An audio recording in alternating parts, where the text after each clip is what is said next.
Guilt trips. Some of us get taken for a ride at least a few times a week. Did it happen to you this week? Or maybe last week? They can come from our friends, our work colleagues, and even our family. We can't stop them from happening, but what we can do is change our response to them. In today's episode, I'm digging into what is guilt tripping so that we can see it coming and change our response to them so that we don't get sucked into doing something we don't want to do. It's time for us to stop the guilt trips. Hey girlfriend, do you want to connect back to yourself and what you really want for your life? Are you finally done with the limiting stories and fear that stands in your way? Is the negative talk so loud that it sabotages you and lowers your self-confidence? Hi, I'm Marie. For the majority of my life, I lived in negativity that was often labeled as depression. My breakthrough happened when I learned the power of choosing happy. This podcast will give you tangible ways to finally ditch the negativity, improve your self-esteem, and take action for what you really want for your life. No more guilt, no more people-pleasing. Let's do this. We are choosing happy. Hello, how are you? I hope you're doing well. I just wanted to let you know this is the last call to purchase the Choose Happy affirmation card decks for delivery in Canada and the United States for shipping in time for Mother's Day. And remember, there's a limited time offer. So when you purchase the Choose Happy affirmation card decks at the checkout, you can enter the code HAPPY 2023, and I'll spell it, capital HAPPY 2023 to receive 15% off your purchase. The link is in the show notes. So if you're thinking to purchase them, pause the episode right now and go to the link, and then you can join back on the show. Let's talk about the subject of today's episode, which is guilt trips. How many of us get taken for a ride at least a few times a week? Did it happen to you this week? Or maybe last week? They can come from our friends, our work colleagues, even our family members. What can that look like? Well, let's look at a few examples. Work-related. Let's say, for example, you say to your manager, I'm turning off my work phone at 5 p.m. It's the end of my workday. I'll respond to emails the next day. A potential response from your manager could be, if we miss the deadline, you'll have nobody to blame but yourself because you didn't respond in time. That's an example of guilt tripping.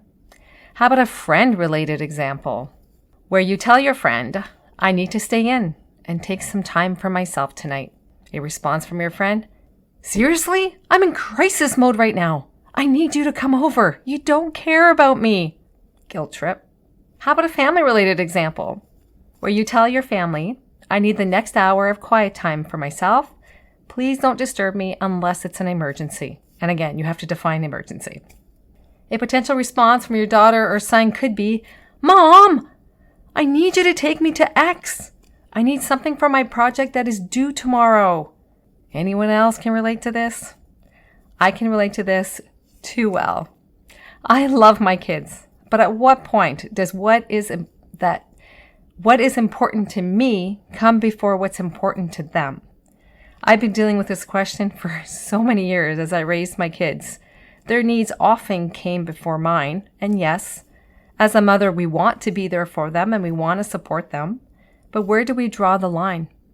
Also, this takes some inner awareness. We could also be the one laying the guilt trip on other people. What can that look like? Here's an example. You've just had dinner with your spouse after a long day at work. You both have had long days at work. You've got to deal with your partner that the person who makes the dinner doesn't do the dishes. It's an ongoing deal you have. And they made dinner tonight. So your partner helps you clean up and begins to leave the kitchen to do whatever they need to do. You are feeling resentful because you're so tired. It was a very stressful day at the office. Instead of telling them that you are so tired and would really appreciate their help, you instead say, you don't care about me. All you care about is whatever you want to do. Can you relate to this example? Do you see how in this scenario, you might be laying on a guilt trip. So what is guilt tripping? According to dictionary.com, it's defined as to make someone feel guilty, especially in order to induce them to do something. For example, we were guilt tripped into daily attendance. Either on purpose or it could also be unintentionally.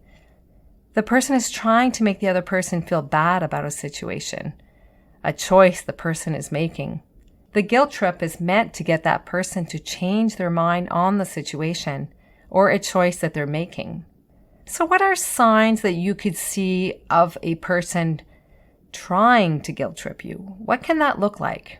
For example, they make sarcastic comments like, "You're finally paying attention to me," or telling you that you owe them, or calling you a bad person because you're not doing what they want, or they could give you the silent treatment. So, how can we respond to a guilt trip? We can't stop them from happening, but we can change our response when they do happen. And hopefully, if you change your response with that particular person, maybe the guilt trips will lessen or hopefully stop. Here are 5 different ways that I did some research on this, and these 5 ways came up pretty consistently, actually, as I was doing the research, and how we can respond to a guilt trip. Here's the first one.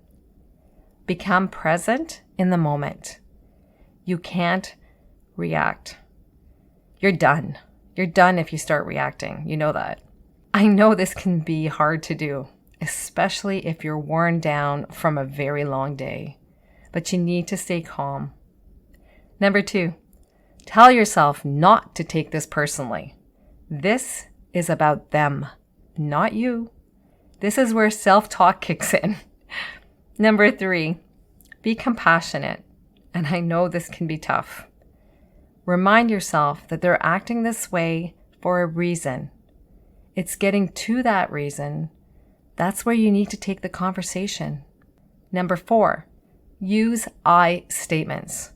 Identifying what you need or how you're feeling or how you're seeing the situation.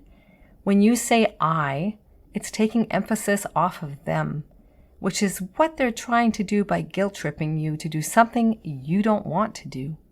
And number 5, walk away. Sometimes it is better to walk away. And I invite you to walk away without guilt. That's right. Sometimes we have to find the courage and the vulnerability to do this. And I know that can be really hard with our loved ones.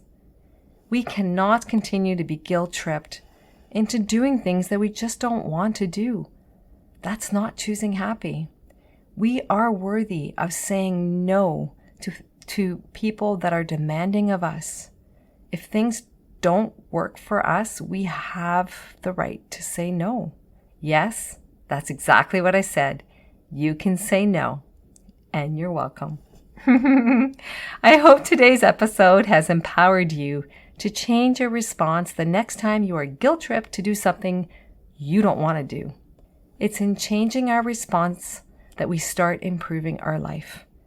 And improving our life, aligned with what we want, that's choosing happy. Wishing you a wonderful week. Cheers. I hope today's episode empowered you to choose happy as you live your upcoming week. If it did, consider forwarding it to a friend that may benefit from it as well. If you have 30 seconds, please leave a review for the show on your favorite podcast app. It warms my heart to hear the positive impact the show is making in your life. It takes vulnerability and courage for me to show up here every week. I do this because I feel called to share what I learned with others. Your feedback is greatly appreciated. You can purchase your very own Choose Happy affirmation card deck at www.choosehappywithmarie.com. Take good care and see you next week.